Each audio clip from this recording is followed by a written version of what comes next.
দর্শকদের জন্য সুখবর, আবারও একবার বড় পর্দায় মিতিনকে ফিরিয়ে আনছেন পরিচালক অরিন্দম শীল। গত বছরের পুজোয় মুক্তি পেয়েছিল জঙ্গলে মিতিন। নতুন বছরে থাকছে নতুন চমক। সম্প্রতি এক সাক্ষাৎকারে এই ছবির পরিকল্পনা নিয়ে কথা বলেছেন অরিন্দম। সুচিত্রা ভট্টাচার্যের লেখা মেঘের পরে মেঘ গল্পটির অবলম্বনে এই ছবির চিত্রনাট্য সাজিয়েছেন অরিন্দম ও পদ্মনাভ দাশগুপ্ত। ছবির নাম একটি খুনির সন্ধানে মিতিন। পরিচালকের দাবি, মূল গল্পের থেকে ছবির চিত্রনাট্যকে আরও আকর্ষণীয় করা হয়েছে।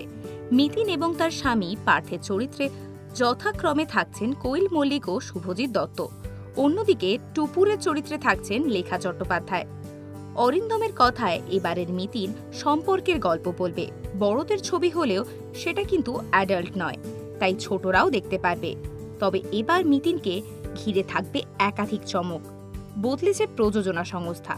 সুরেন্দ্র ফিল্মস এই ছবির প্রযোজক ছিল, তবে প্রযোজনা বদলালো কেন? অরিন্দম বললেন, এদের কাছে নতুন গল্পের সত্ত্ব রয়েছে, তাই। তবে আমি কোনো রকমের তুলনামূলক আলোচনা করতে চাই না। ছবির কাস্টিংও রয়েছে জোরদার।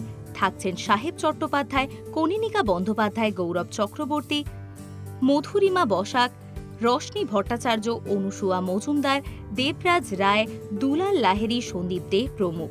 ছবির শুটিং হবে কলকাতাতেই। অরিন্দম জানালেন, এবারের মিতিনে আরও বেশি আকর্ষণ থাকবে, যার জন্য মুম্বাইয়ের বিখ্যাত অ্যাকশন ডিরেক্টর সুনীল রেড্রিগার্সকে নিয়ে আসা হবে। এর আগে শোনা গিয়েছিল নতুন মিতিনের শুটিং হতে পারে বিদেশে, কিন্তু অরিন্দম বললেন, কলকাতায় ঘুরে আমরা এমন একাধিক লোকেশন খুঁজে বার করেছি যেখানে আগে কখনো শুটিং হয়নি। এবার অনেক বেশি চ্যালেঞ্জ থাকবে। আশা করছি দর্শক নিরাশ হবেন না। তিনি আরও জানালেন, ছবিতে একাধিক স্তর রয়েছে যেগুলোকে যুক্ত করার জন্য সঙ্গীতের ব্যবহার করা হবে।